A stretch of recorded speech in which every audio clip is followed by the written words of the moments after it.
All right, so today we're going to handle objections. So I need the juice mark so I can share.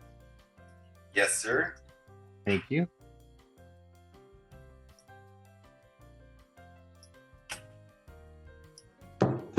Yeah. Where are we? Here we go.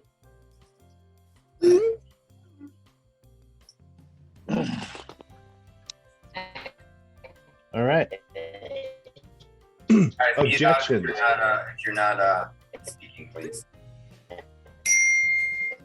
We got objections. So whenever I kind of wrap up the presentation, I kind of do that, drop the mic, show them the difference. If I just feel like they're kind of asleep at the wheel, I will anticipate and ask them some objections. So do you understand how this works? Do you understand the benefits? What do you like about it? What don't you like about it? I think it's okay to get those clients who are kind of asleep at the wheel just engaged, asking questions, because the more they understand it, the less chance of a chargeback. And I'm going to tell you guys, the way I've been very fortunate, I don't know if it's the way I presented or what, I don't get chargebacks. It's probably because, somebody doesn't want to throw away, if they're into this thing for 3 months, they don't want to throw away $1,500 or whatever it might be. But I really almost demand the understanding, kind of like Mike does with DFL and the debt payoff table. I ask clients, hey, do you understand how this works? What questions do you have? Okay. Anything like that. So it's okay to get out in front of those and ask questions to gauge the client's understanding. Now, before I get into a list of objections, what objections do you want to go over, or what? I don't want to pretend that my list of objections is inclusive of everything. So what do you guys want to hear? What do you guys want to? Well, I have a question. Yes. Somebody asked me the other day, well, what's the difference between the 509B or something like that to the IUL? 50. I've never heard of a 509BA. 403B. There's a 403B. There's a 529. 529, that's what it was. So a 529 is for education. So what I'd like to do after I go next week, we'll do the advanced mechanics. It's not client facing. It's just to give you guys the confidence and conviction that the IUL works.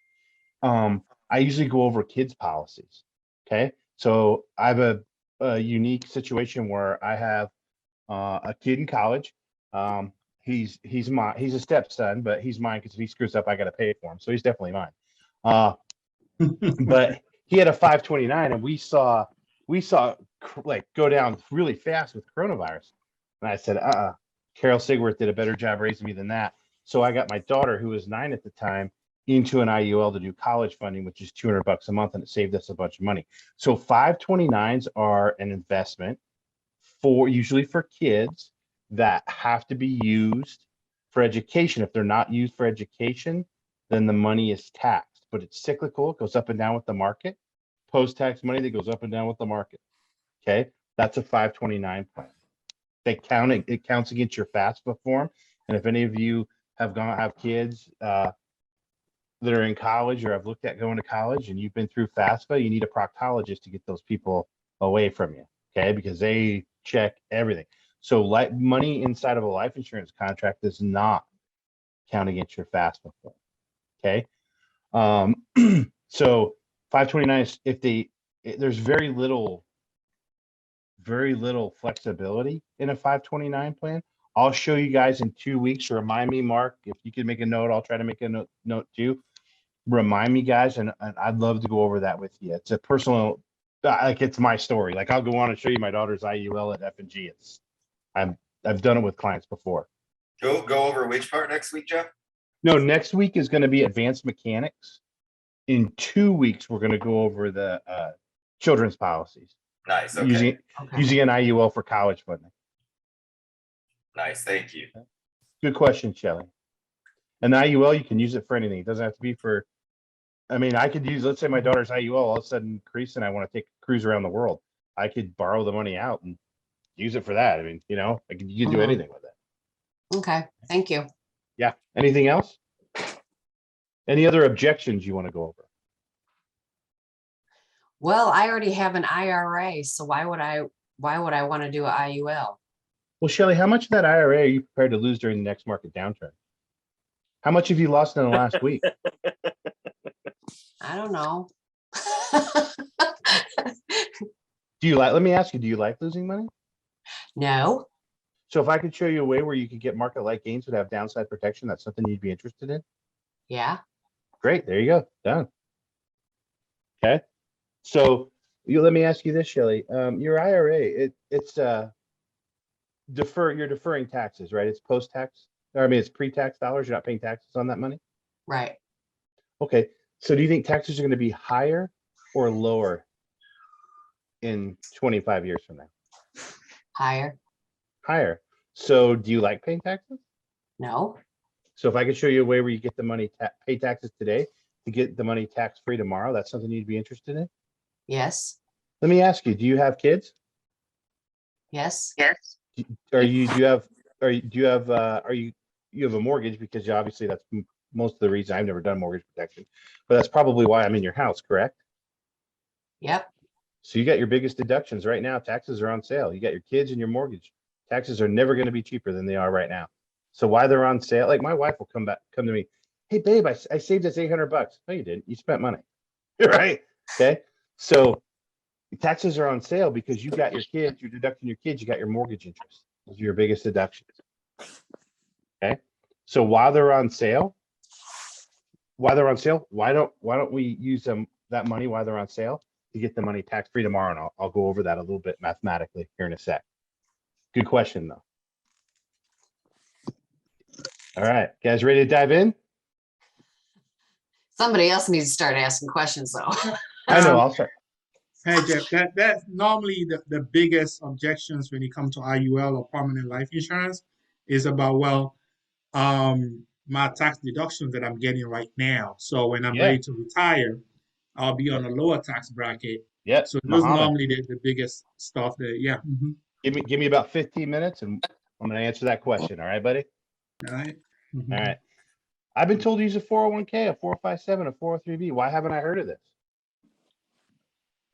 Anybody have any response to that? Can you repeat that question? Tax-free. I've been told to use a 401k or a 457. Why haven't I heard of an IUL? Because Because we've never talked. Well, that's a good one. Have you ever heard of Ray Kroc? Who's gaining from the 401ks? Not. That's right. Who's getting paid? Whose pockets are getting lined, right? Mhm. Have you ever heard of Ray Kroc? Who knows who Ray Kroc is? Yeah, find a McDonald's. Yep. Do you know how he bought the first piece of property that the McDonald's was sitting on? IUL, Or Cash no, value? whole life. Cash. What's cash value life? Cash value life insurance. Okay. Have you heard of Walt Disney? Yeah. Started Disney with cash value life insurance. Have you heard of J.C. Penney? During the Depression, paid his employees with cash value life insurance. Who here has heard of Magic Johnson? You know how Magic found out he had AIDS or the HIV? He was taking a paramedic exam to do $1 million a year premium for an IUL. Who knows Jim Harbaugh? Yeah, coach of I saw- Michigan. Coach of Michigan. Yeah. He's terrible. But in my opinion, I'm a Penn State guy. Mike's out of the office, so I can say that. He's horrible. He hasn't had that much success at Michigan, but do you know he has the highest contract in college football, even bigger than Nick Saban? Yeah. Do you know why? Because of an IUL. On the Assura side of things, the agent who sold him, his buddy is on the QMS side of things. Eric Rosenfeld, it's his buddy. So they've been tools of the wealthy and the rich for a long time. Now they're just getting to everyday people like you and me. Okay. Any questions on that one?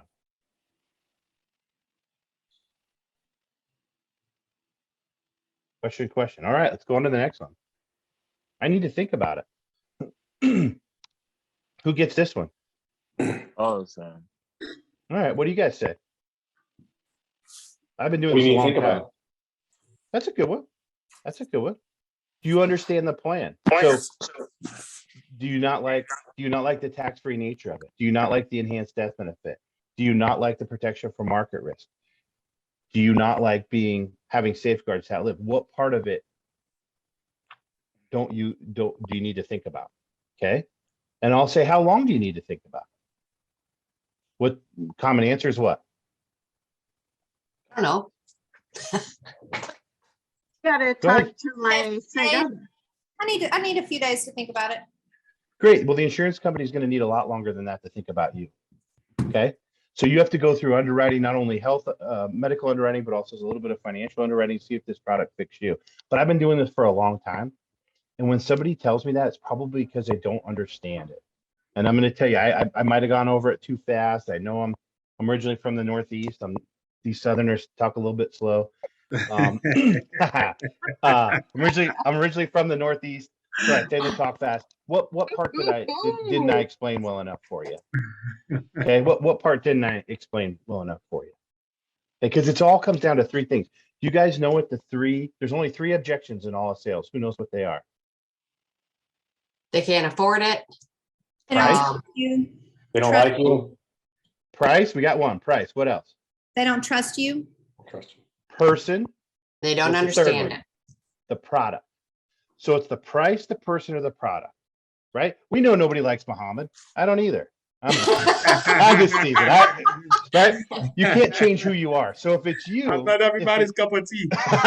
no, you're a good dude. I can't wait to meet a lot of you. I don't know a lot of you guys, so it'll be cool to like meet everybody in person someday soon. Muhammad is the But like, best. but yeah, I know. I see him. He's been on a lot of my training, so I had to pick on somebody I kind of knew. You can't change if they don't like you, right? They told you the price. We know the price from the FIF. That's why the FIF is so important, because we know what they're already spending. We know what they can afford. So we eliminate you, because if you're in sales and everybody's on this call is likable and fun and you've had some success in sales, we know it's the price. We want it to be the product. Why did people buy? What's our job? Our job is to show value. Yes, Betsy, good job. Our job is to show value. I want to be forced to do my job well. Okay, so always bring it back to the product and show the value. So some of the questions that we ask in the FIF, some of the future pacing questions and the trial closes that we ask, hey, you told me you didn't want to lose any money. You told me you didn't like taxes. Is that right? Well, you can loop back to that, kind of basically, for lack of better words, call them on their BS and say, hey, why don't you like it? Oh, it's life insurance. Okay. Nobody likes life insurance. Nobody likes life insurance, but everybody likes what life insurance can do. Okay. So you have to bring them back to what that underlying cause is and show the value and explain it to them. That makes sense? Yep. Yeah. All right. Why is it that life insurance has got such a bad rap? Dave Ramsey, Susie Orman, and I'll tell you what, and part of my why, this is going to sound cheesy, but it's true. Yeah, but I want to change that connotation around life insurance and life insurance agents. If I can teach one of you guys to do the right thing all the time, set it up properly, sell it the right way, show the proper value in it, we can change. We can make big strides in changing that negative connotation that's associated with not only our products, but our profession, which most of the time aren't true. But when we have people out there that aren't setting up an IUL properly, right? People that are, are only doing, 10% of the PUA in a DFL plan, right? Mike's found some of those a year or so ago.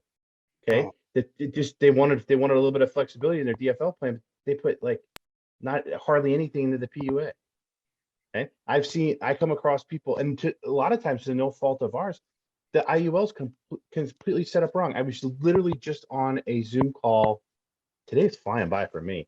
I was just on a Zoom call like 2 hours ago with an agent who has her own IUL that's set up improperly because she didn't know. When I first got in the business, I set up clients improperly because that's the way I was trained. Okay. So if we collectively as a group hold ourselves accountable, especially under my watch, because if you guys set up a client properly, proper age, proper setup, I'll stand on steps of the Supreme Court and I got your back. But the minute you don't do it that way, I'll be the first one to shove you. Hey, they didn't do it the way I taught it. right? I'll be the first one to trade you in because it makes everybody else's job more difficult. Yeah, when you're Yes, sir. looking for an improper setup, like what are some of the things that you're kind of in your mind looking Great, for? great. Great. I was on the plane. I was just out in Iowa with Monteith Group, those folks. And I was on the plane. This woman's like, "Oh, where are you going?" I'm like, "Oh, I'm going to the." She goes, "Oh, I have a whole life. It's $205 a month." And I went, I shook my head. She goes, "What? What?" I go, "What's your death benefit? 400 grand?" She goes, "No, 500 grand." And I go, "It's set up improperly. If you have an IUL or a whole life that has an even death benefit, I'll replace that every day of the week, because IUL should only be funded, not overfunded, max funded, minimum death, max income." Okay. So if you come across an IUL, buddy, that has an even death benefit, 250,000, 300,000, 150,000, just even number, get an in-force policy illustration. Don't tell them it's bad, because now it sounds salesy, right? Get that in-force policy illustration. Have the carrier tell, and it's good. Mike's coming in here because I need him to hear me say that. Have the carrier tell them that it's set up improperly, so it's not salesy. And now you've added value. You've said that it could lapse. It's not maximum funded, and you have to ask the question: what's the purpose of this contract? Is it for permanent death benefit, which I don't believe an IUL should be used for because there's cheaper options out there. So if it's for that, let's get you more death benefit for the same amount of money. Oh, it's for cash value. Great. Let's get you more cash value. So whichever one it's for, I'm going to beat the pants off of it. Okay. So that's Socratic. Always do increasing level. Almost always. 80% of the time, I would say you're going to do B to A. Okay. Now there's some, because of the new 7702 guidelines, and we're going down a little bit of a rabbit hole. Because of the new 7702 guidelines, there's an age group, depending on it, like 25 to 35-ish, where option A makes sense. You can do your charity work on Sunday, sometimes on Wednesday nights. That's when I do mine, but I like to get paid too. So if it's just a couple grand off a year, like if it's 45,000 instead of 47,000, do option A and get paid. Like, come on. But if there's a difference, a significant difference, kind of criminal to not put them in the best spot. And if it's not enough, if it's not enough death benefit by doing option B, get them in a cheap term. Death benefit's cheap. Do a term policy. All right. Good stuff. Good stuff. Too good to be true. Jeff, in that, yes. Is there any scenario where, because when we do the DFL, sometimes you say 40-60 or 60-40, right? There's that. So is there any way probably with the IUL also you can say, you know what, I want to structure this in a way where it probably is 30-70? Nope. Always max funded. Anything else is a disservice. Without getting into a crazy, it has to do with the net dollars at risk and the cost of insurance. We'll go over that next week, okay? Because when cash value supersedes net death benefit, when the cash value is higher than the net death benefit, the cost of insurance goes to zero because there's no net dollars at risk.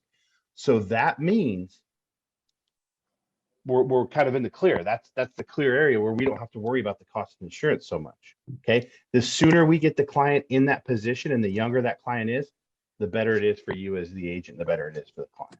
I know that's kind of heady right now, but that'll make sense a little bit more next week. All right. Too good to be true. What would you say? Who's got some responses there? Compared to what? Have you heard of Ray? Have you heard of who? Have you heard of Ray Kroc? Have you heard of? Yeah. Yeah. No, you can do that. Too good to be true. Well, if it sounded terrible, would you go for it? Right. But I say this, and guys, I like that answer. If it sounded terrible. That's what I say. I say if it was terrible, would you sign up for it? And they kind of laugh, and I say, look, and this is true. I've got the company, maybe not Quility, maybe not SFG, but Assura. I got Assura in these products endorsed by the American Jail Association and the American Corrections Association. It took me 9 months, and it felt like labor. It did. It took me 9 months to get our products endorsed by the American Jail Association. So the people that have handcuffs and guns and can make sure you drop the soap, if it's good enough for them, then it's probably good enough for people like you and me. Okay. So take those endorsements for a ride. Okay. Literally the American Jail Association went carrier by carrier, the annuity carrier I was using at the time. I was using F&G as the IUL carrier at the time. So they actually got under the hood of these and vetted us, vetted me, vetted our products, vetted Assura very thoroughly in order to get those endorsed. So, hey, it is endorsed. We are endorsed by the American Jail Association, the American Corrections Association. We're part of the American Jail Association's member benefits. Okay. Any questions on that one?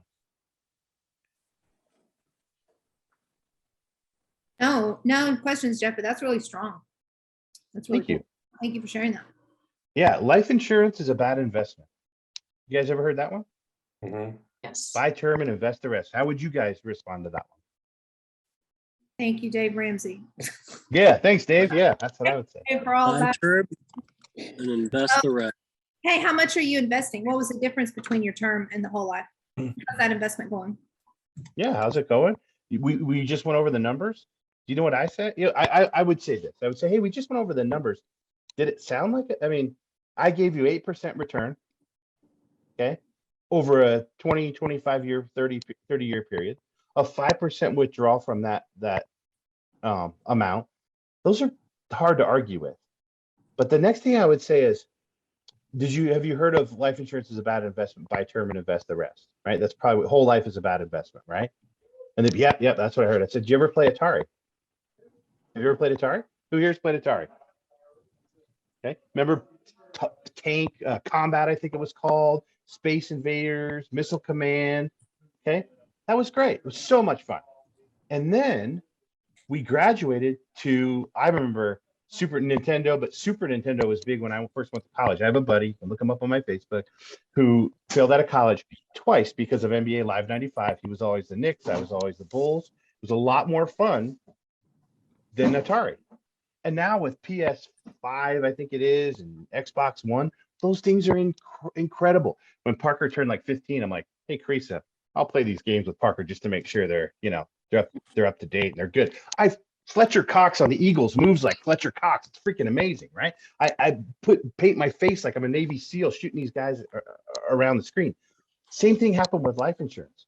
Whole life, or our grandparents' whole life. Where was the investment? No idea. There wasn't an investment. It was just meant to provide generational wealth, past wealth along. So the term buy term and the mantra buy term and invest the rest came about. It was never meant to be an investment. Then the industry, that was the Atari. Then the industry got smart and called it universal life. But what was the problem with the early universal life policies in the early 90s? Interest rates were. Yeah, good job, well. Steve. Yes. Yeah, interest rates, they oversold them, right? The exit strategy blew up on them. Now we have the PS5 and the Xbox One. It's called the IUL. We've gentrified as an industry, and we've taken the lessons of the ones previous, and now they're much more user friendly. So Dave Ramsey, 25 years ago, 30 years ago, was right with respect to buy term and invest the rest, but the products have changed since then. Wouldn't you agree? And they're like, yeah, oh yeah, you're right. It looks like it's going to beat my 401k. What are all the zeros, the guarantees, the guarantee column? Anybody ever get that one? Did we get that one? How do you address that? Yep. Minimum death benefit, maximum investment. Thanks. Somebody's repeating. I like what you said. That's the only way to sell it. But the zeros in the guarantee column, how do you get around that? How do you address that objection? Well, I would say, yes, the insurance company has to illustrate guarantees for everyone. And if that's if the IUL were not to work for the next 5, 10, 15 years, and the stock market were to have no return for the next 15 years, that may happen. And this probably would not be your worst problem if that were to happen. So. Yeah, Steve, you're 100% right. But there's something else in that guarantee column. It means that the stock market didn't perform, and it also means something else. That you didn't lose any money. Lost money. Well, it did, but there's another factor inside that column. You guys know? Is it, that means like everybody else that invested outside of this kind of vehicle lost They lost pretty their much a shorts. whole lot. They lost their shorts. Yeah. But in the minimum guarantee column, it also assumes the highest cost of insurance allowed by law. So when the insurance company gets that product approved through the state's Department of Insurance, there's a COI table, cost of insurance. So what they do is they say, hey, if our clients are dying in mass quantity, and they have to justify this. A company out of Colorado got shut down. An IUL company got shut down 10, 12 years ago when I first got in the business. They barely adjusted their cost of insurance rates and they didn't justify it. Shut them down. Class action lawsuit, big thing. So it also assumes the highest cost of insurance allowed by law. So that means that the carrier is proving to all these state departments of insurance that they're losing clients in mass quantity, like pandemic on pandemic, walking zombie dead show stuff. Okay. That's what it assumes. Not only did the market not perform, but also the cost of insurance is as high as possible. So I'll tell you guys a story. So I was in California at the time. I was a correction officer. So I go up to this guy's house. I remember it was like March-ish when the grass, first time you smell cut grass. I don't know, it takes me back to baseball and childhood. So I roll up to this guy's house, and doors open, and I can tell he just cut the grass. I knock it, and he goes, "Oh, come on in." And he's eating a Subway sandwich. He rolls up a Subway, and we're talking. And this guy's a bigger dude, bigger kind of redneck ear dude, but bigger guy. And we're talking. He goes, "What are all these zeros on the left side?" I go, "Oh, those are the guarantees." And he literally pushes the illustration away from it back when we were face to face. And I said, "Oh, you don't like that?" He goes, "No." I go, "Do you work out?" He goes, "Yeah." I said, "You better work out, because if those zeros come into play, you and I are going fisticuffs over that Subway sandwich." Okay, because the economic system as we know it has collapsed. People are dying, and you're going to be really busy at work. And the last thing you're going to worry about is what your IUL's doing. You have a pension with the state of California, right? And he goes, "Yeah." I go, "It's gone. Your 457 gone." Yep. And he looked at me. I said, "If you really have $50,000 in year 4 or 6 or whatever he said it," I go, "you'll kiss me on the cheek and send me a Christmas card every year." Okay. He's like, "Yeah, I guess I would." I'm like, "There you go." Okay. So if you understand actually what's going on, you can combat that objection really easily. Okay. Any questions there? That's really great the way you explained that. That's really, really great. Okay. I think the market will outperform this. Who do you think gives this objection most? Financial planner. Yeah, financial planner, and Stock market. yeah, younger people. Mutual funds. 8%. Younger people, right? So if a financial advisor says, "Oh yeah, the market will outperform this," I'll say, "Did any of your clients lose money in 2008?" Hey Jonathan, can I mute you, dude? No. Hey Jonathan, can you mute your phone, buddy? I think the market will outperform this. I get this a lot from young people because they didn't go through 2008. They don't understand. They think my kid, who's almost 21, thinks you buy a weird looking picture, it's going to be worth $1 million. Okay. I'm like, that might change at some point, right? These NFTs. Joe Burrow's rookie card being 15 grand. That's kind of weird. Okay. A lot of younger people have not seen the downturn in the market. 2008 is the reason I'm in the insurance business. Okay. So the market is cyclical. You can lose money. And I think right now it's very difficult to show that value. But even with, in our example, an 8% annual return over 20 to 30 years, it's going to be pretty hard to beat. Okay. Any question on that one? Look at the market today.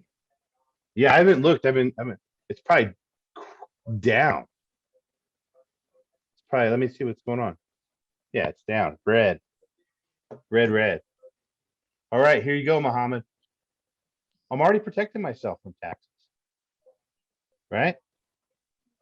Well, let's really look at the money on, or the math on that. Can you guys see my blank screen? Do you guys see a blank white screen? Okay, cool. So, okay, let's say we're putting $500 a month away today. Okay, so $500 is how much a year? 6,000. $6,000 a year. And what tax bracket are you in? Give me a thing. 28. Let's go 30, dude. I went to public school in Pennsylvania. Okay, let's just do 30. Okay, 30. At a 30% tax bracket, we'll do state and federal. At 30%, how much are we actually saving, not paying taxes on? $1,800. $1,800 a year. Does everybody understand that by deferring this $6,000, by not paying taxes on it, putting it into it like a 401k, for example, if it went back into our check, we would pay $1,800 of additional taxes that year. Everybody, if you're not, please tell me, because this is going to be important. Okay, I see people with their camera on, shaking their thing. I could call out Daniel Cruz because his camera's off.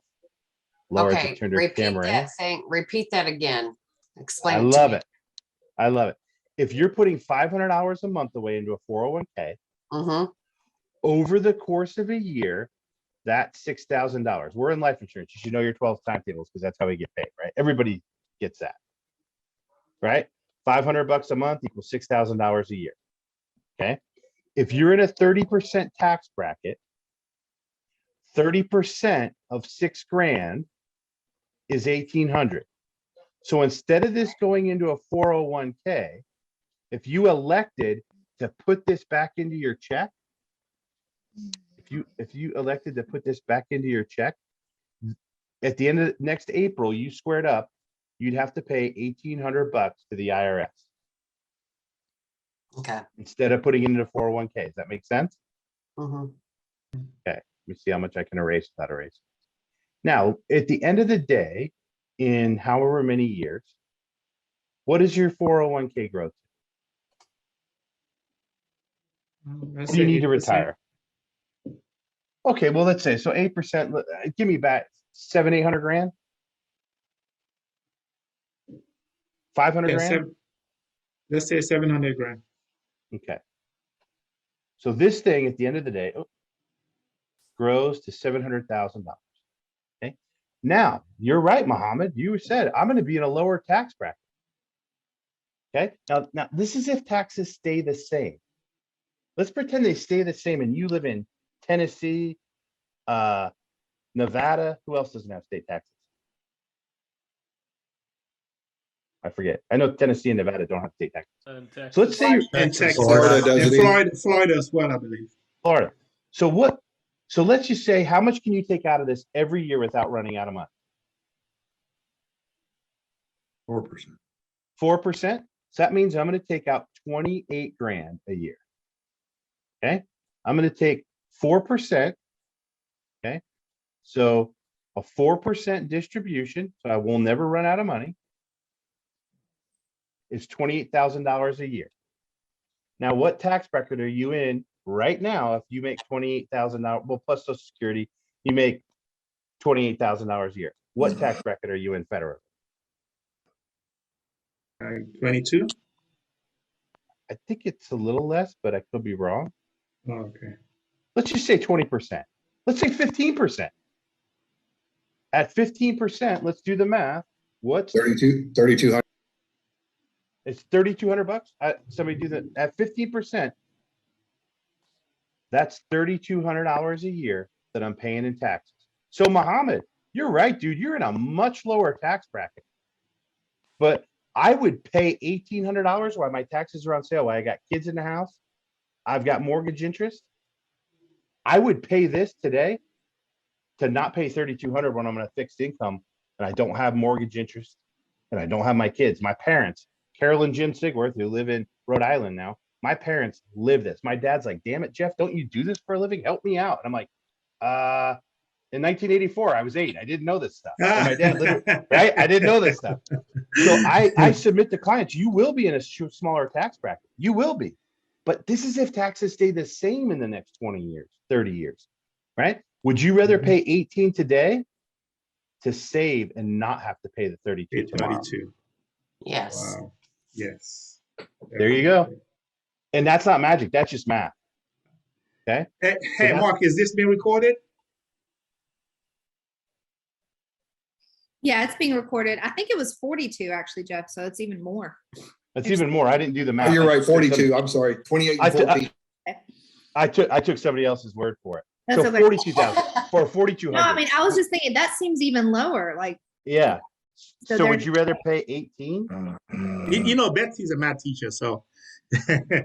I'm gonna take her. I got a C in calculus my senior year, so don't take my word for anything. I hated math. All right. So any questions up to these? Mm-mm. All right. Last one. You probably know what it is. I already have a financial advisor. What do you say to that?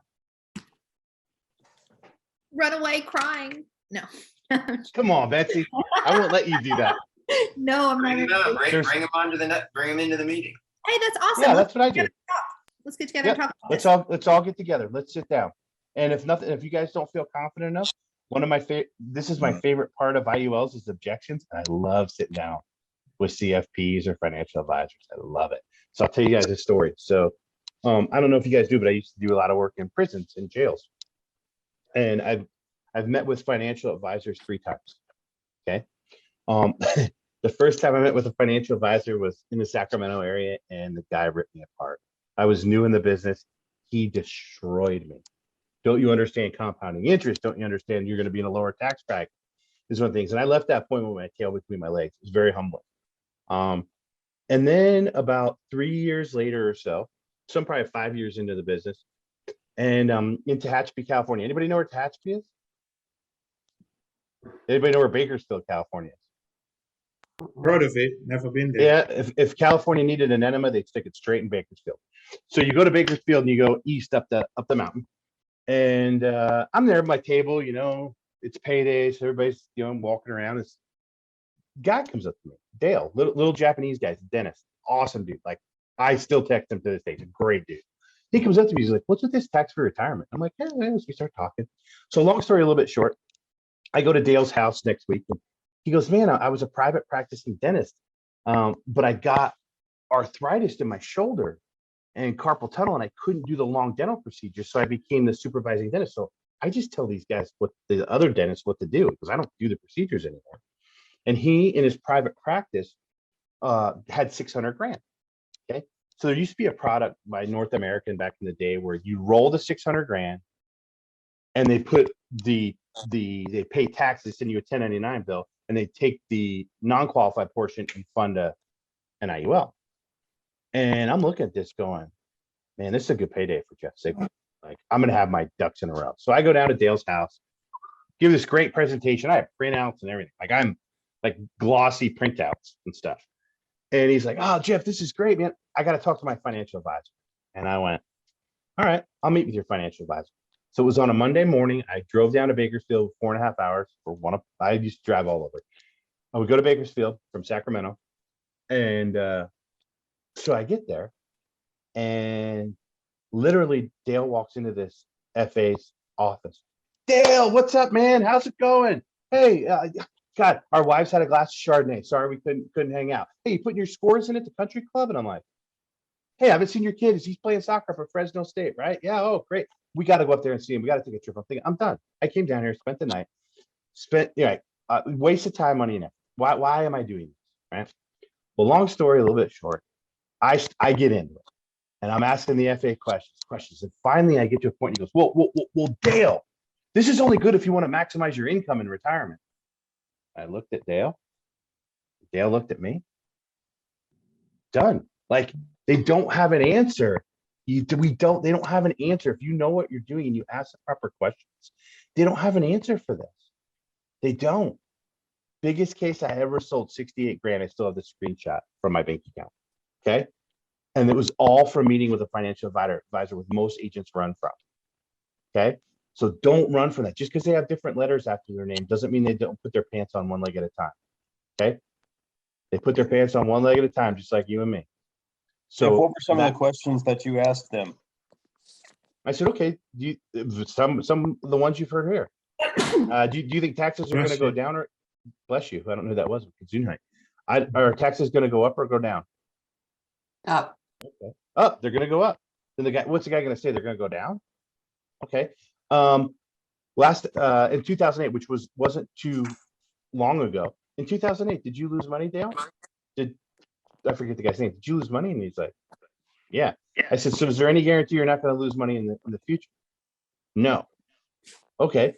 So does it come with an enhanced death benefit? No. But I've got him supplemental insurance. I said, okay, but that's extra and above the money we're talking about. Yes. It's a no-brainer.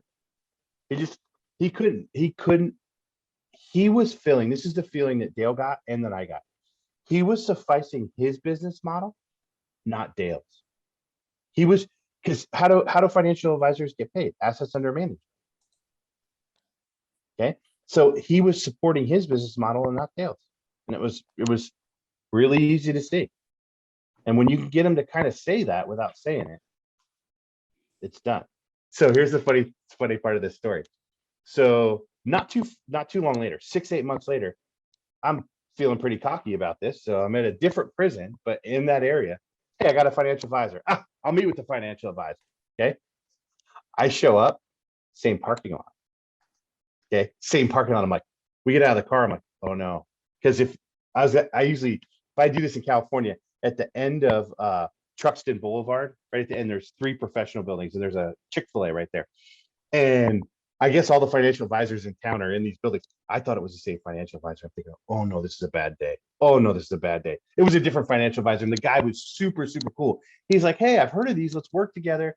Nothing ever came of it. We exchanged a couple emails, but he was super cool. And he was like, yeah, I heard of these. How do they work? Great. Let's do it.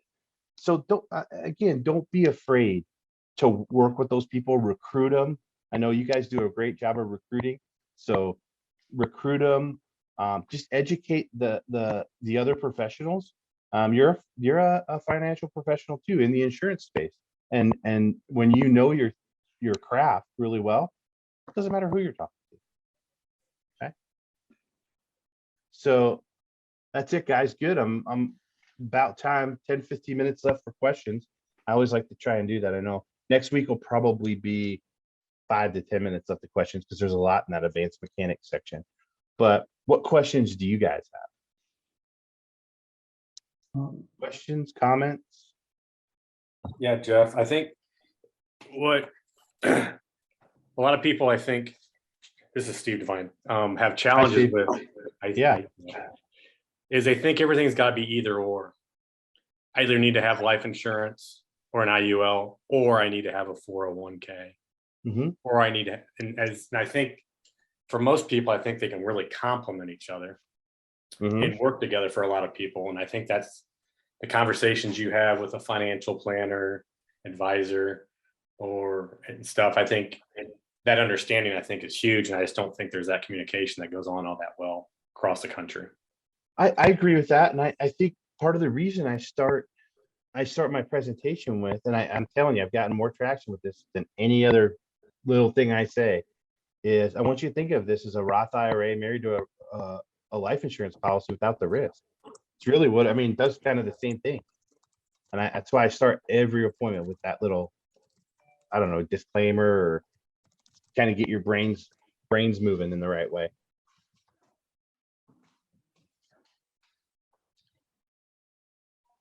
Hey, Jeff, this is Laura Davis. Hi, Laura Davis. How are you?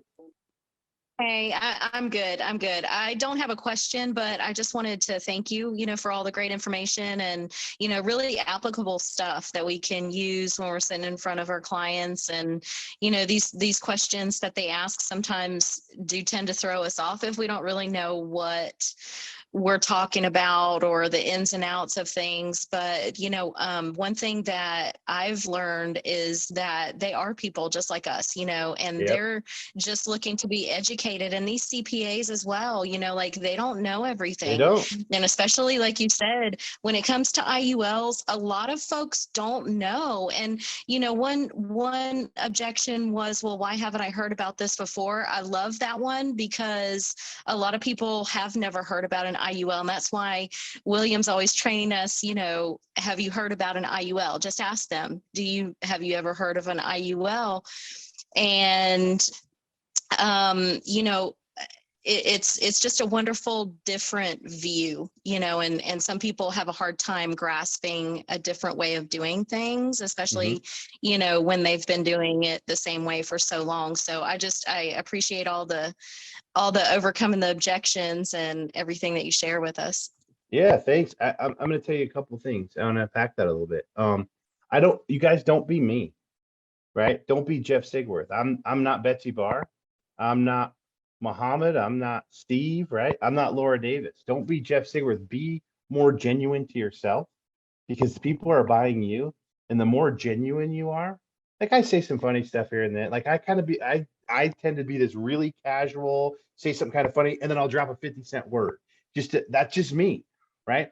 Do whatever works for you guys, because the more genuine you are, like whatever helped you learn it is probably going to help somebody else learn it. Like when I say, hey, you know, cash value is like what your home's worth, the surrender value is the equity you have in your home. That resonated with me, so it's probably going to resonate with somebody else. So whatever connections you guys make that same connection with your clients in your way, and you can sell anything. I think that in my idea is the key to the key to sales, right? So I appreciate that, and I hope it's applicable, because it was applicable to me. I was going to say something else, but I forgot what the hell it was. Hi, Jeff. How's it going? Hey, how are you? This is Adante Lipscomb. How's it going, buddy? Where you calling me? Where you calling in from? Miami, Florida. All right, nice. I had a run-in maybe a year ago with I had a client, and he's wanting to talk to his financial advisor, and I was super excited. I said the same thing. Let's meet with him, because I knew I was going to destroy him. Not only did I sell him IUL, I had another product that he could put his money in and gave him 80% K1, and then he paid for his IUL. And so the financial advisor was like upset. He was just like, how is that possible? And that was it. But he lost the client. And the client was his cousin, as a matter of fact.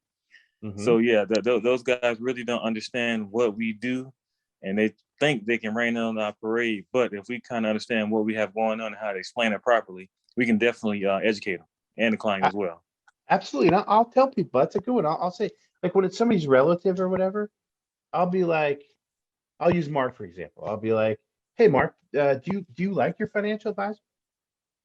Oh, love him. He's the best. Yeah, good guy, right? Can do anything. Yeah. So what I do with people that I like is I go have a beer with them, right? But you're obviously talking to me for a reason. So you can still go have a beer with your financial advisor. He or she will love probably to hang out with you. If they're a nice person, I agree, hang out with them.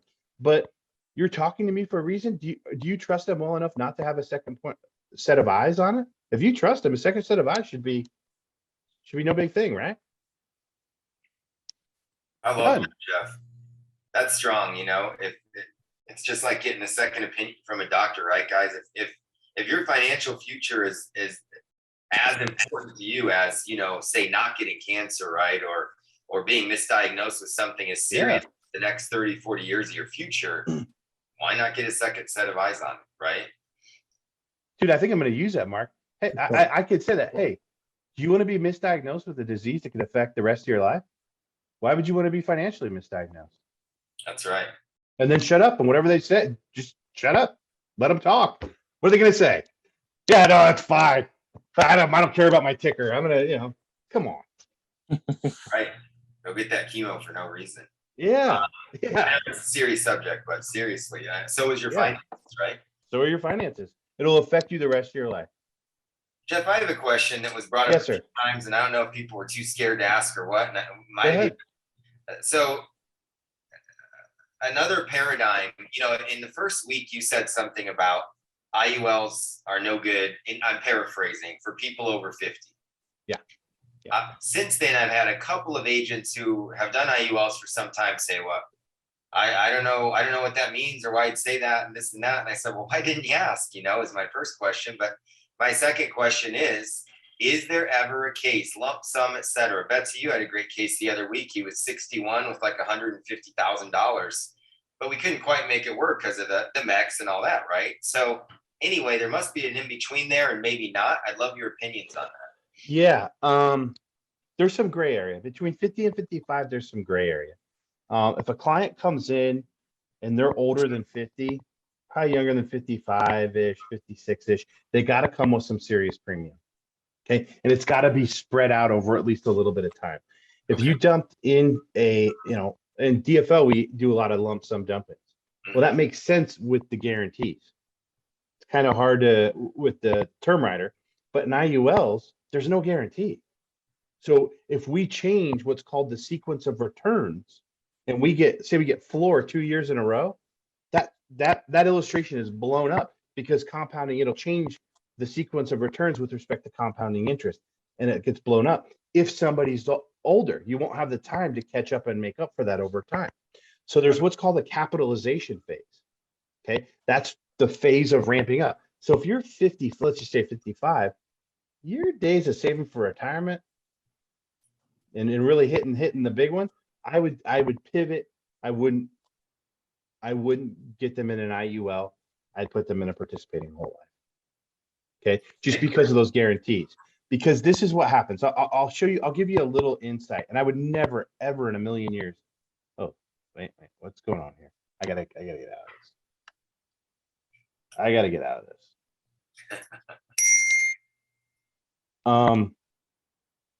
That's not what I want. That's not what I want. Don't worry.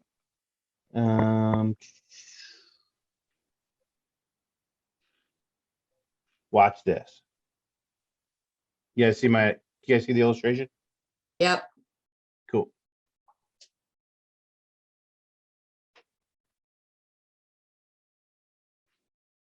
So we got somebody putting in $6 grand a year, $500 a month. At age 69, they start taking loans. Now, right here, and this is why I wouldn't do it for somebody of a certain age, because right here, the older you are, the longer this gets put off. So this is a 35-year-old, and at 69 years old, we've got $792,000 of cash value. We've got an $853,000 death benefit. So right now, there is $61,000 difference here. You guys see that? The death benefit is $61,000 more. So at 69 years old, the cost per thousand is much higher than somebody who's 35. Let's say this person's 35. Much higher than 35. But we're only paying the cost of insurance on this 61 grand. Because if this client dies, beneficiary gets the 853, where's the 792 go? Back to F&G. So the net dollars at risk are 61,000. But what happens the next year? The next year, the cash value is greater than the net death benefit. So cost of insurance goes to zero. So if we do it on a client that's older and it pushes back this timeline, that cost of insurance will eat up cash value and surrender value and can render the policy overloaned or cannibalized.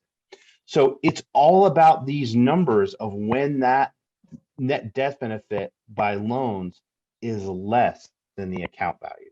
And that's kind of how we're going to approach it. We're actually going to approach the advanced mechanics from how it protects your family, protects your income, protects you from market risk, protects you from taxes, and protects you from outliving.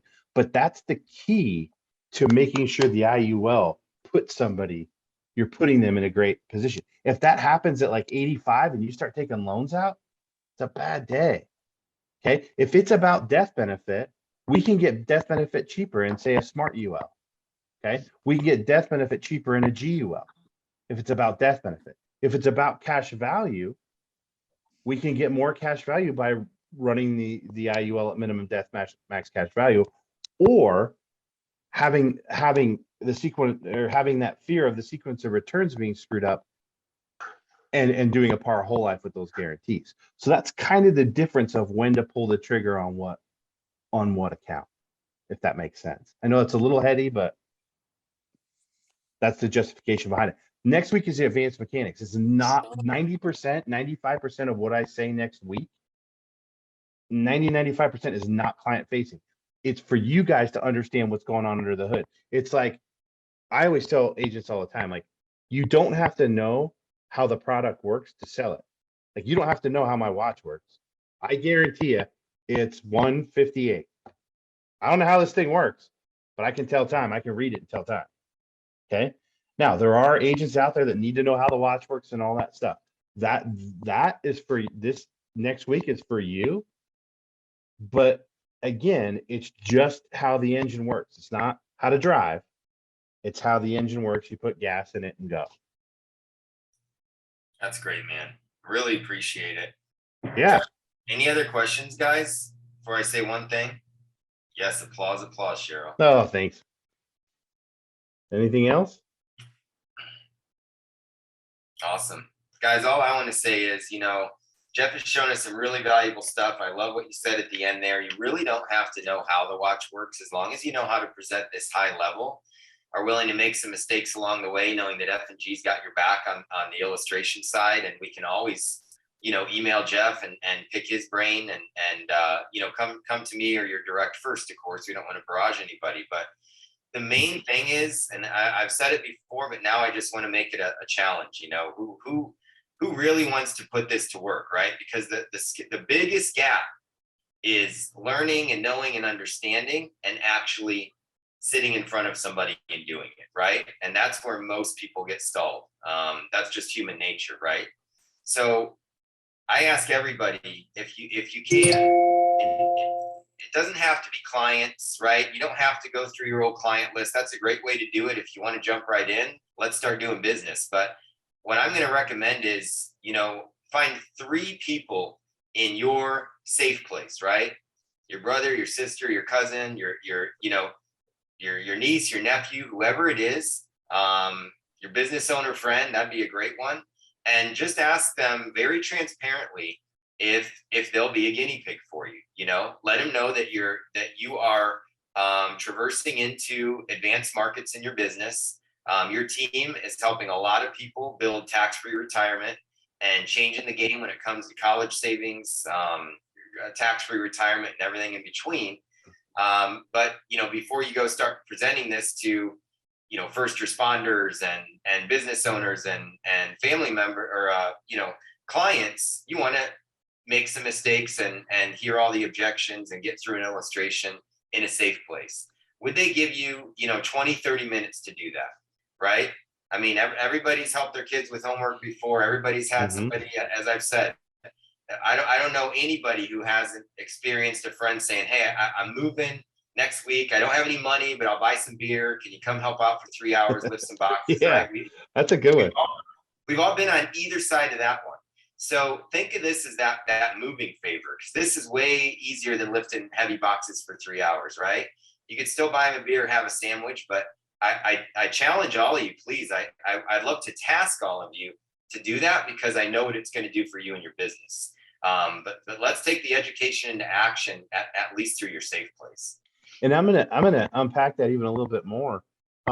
Just asking people, hey, do you have a 401k at work?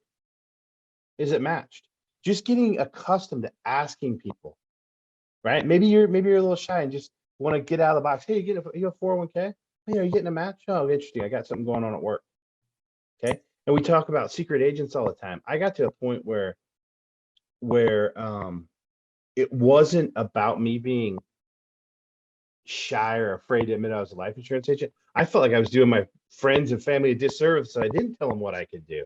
I felt like I was lying to them, right? I felt like I was lying, like, hey man, everybody just lost a boatload of money and I have an answer. Okay. Love that. All right, guys. Anything else? I mean, who is it? How did I penetrate police and corrections? That's a long story. I don't know who answered that or who asked that. Steve, that's a long story, buddy. I'll reserve that. It's tough. It was a rough road, dude. I'm not gonna lie. There was a lot of ups and downs, and put 160,000 miles on my car in 3 years. But yeah, we still got those endorsements. We're still doing it, guys. I gotta run. I appreciate it, Mark. Thank you. And Steve, I have a small answer to that, but it has to do with your warm network. Yeah. Thank you guys so much. Thanks, Mark. Thank you guys. Stephen, in my experience, we're working with the fire department in my hometown right now. through a warm contact. We've got a buddy who's, Steve and I have a buddy who's a state representative, and he's just very well connected. On top of that, my brother is a police officer and headed up the what do they call it? Not the PBA, the other one. Anyway, FOP, Fraternal Order of Police. Okay. So these groups are very, very tight brotherhood. You know, we're on the outside, they're on the inside. So, you know, it sounds like Jeff did a lot of like realize there was a really great market there. And that's really just knocking on doors. But I always talk about with our team 6 degrees of separation, right? I mean, whether it's the Pope or Tom Cruise or, you know, good old Putin, we're all 6 degrees of separation from anybody on this planet, right? So I always say, look for someone in your network that may know an officer or a fireman, right? And talk to them about, hey, I'd like to show you something, because I think it could really benefit the whole force or your whole firehouse, right? Start small, because just by getting in with even a couple officers, you can make a big difference there, and that will lead to a bigger meeting, and you'll slowly but surely begin to gain their trust, and they realize that you're not there to sell them something. You have a buddy who's a cop who you helped, right? And they now want to show it to other cops, because that is such a brotherhood, sisterhood, you know, those organizations that normally it would take a warm contact or just a ton of, you know, round robin through cold marketing. Well, that's exactly what I have. Is a friend of mine is it here in, you know, little bitty La Plata County Sheriff's Department, and his wife is in on the correctional side. Oh, perfect. So you know, that's kind of why I was asking. I just wanted to hit them up. I think it'd be worth picking Jeff's brain on that, because the difference between saying, how do I break into that market, and hey, I've got a contact in that market, what's the best conversation to have? There's a big difference there because of how hard it is to penetrate those markets. So I'm not going to Denver to try and hit the biggest one in the state. It's one of the little bitty ones. I love it. That's a great place to start, because they all talk. So getting the small ones is the best step that you could take, because they'll then say, well, let me call so-and-so over here. You know, I know a guy in this city, and one thing leads to another. So if you want to email Jeff and copy me on it, just so I can help you keep track of things, let's do that. Because I'm sure if he knows you have a contact, he might even be willing to hop on a quick Zoom with you. And if not, we'll figure it out together. But because he knows the lingo, I recommend we go to Jeff first and ask if we can get a little, you know, 15, 20-minute FaceTime with him and your contact. Great. Thank you. Yes, sir.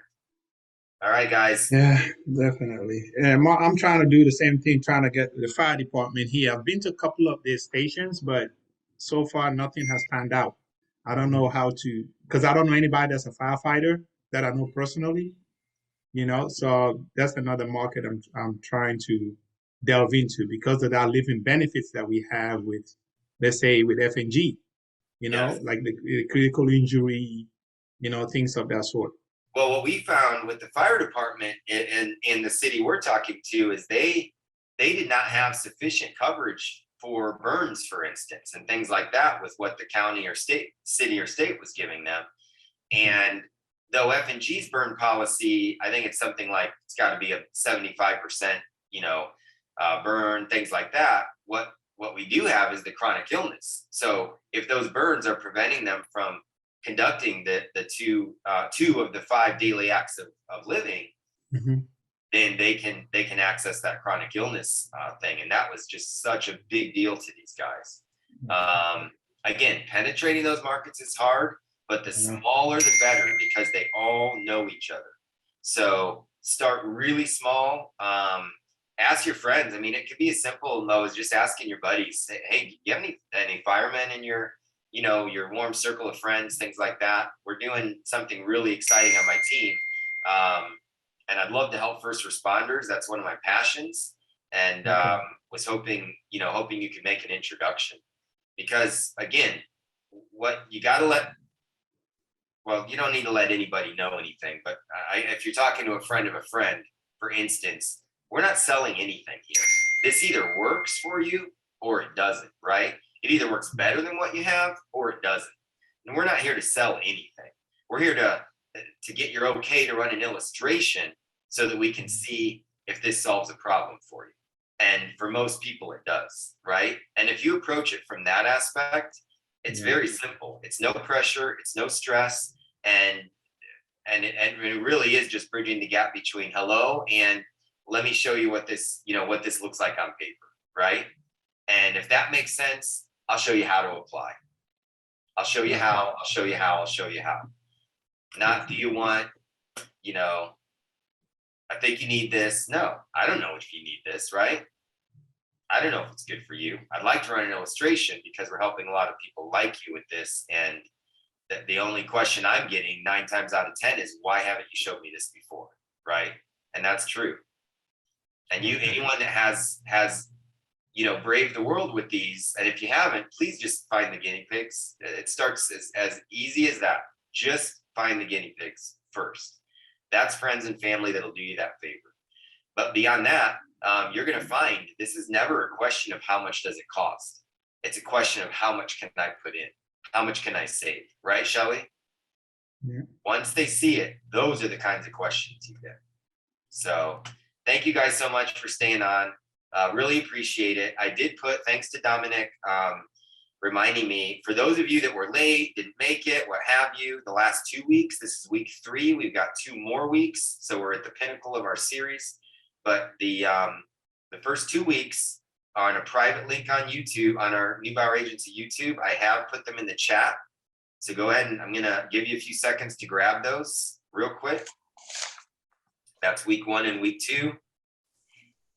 And week 3, we'll have, we'll trim the fat and put that up as well. So that you can get those to your teams if and when, you feel people are ready. One thing is, guys, some of us, Mo, definitely, Betsy, definitely, Steve, it sounds like you're getting in there. Some of us are really eager to specialize exclusively in advanced markets, but I never want to err on having this interrupt the flow of somebody's mortgage protection business. We have an incredible system at Symmetry. It's very turnkey. It's very bread and butter. It's how, Steve and I and Dominic and many others, Joe Martinez, Jeff Miller, Brian Howe, it's how we laid the foundation for the agencies that we've built. So, be Christopher Columbus at your own, at your own peril. Use the system to your advantage. Work that thing, right? Work it, and use this as a pivot point into this until you've helped half a dozen people and you feel confident to make this your mainstay. Okay, but again, don't do it until it's as systematic as what we have built in with Symmetry Financial Group. And leaders, please check out that summit. That thing is just amazing. We'll discuss that a little bit on this week's Newbauer Agency call, but that summit stuff's incredible. Talk about accountability.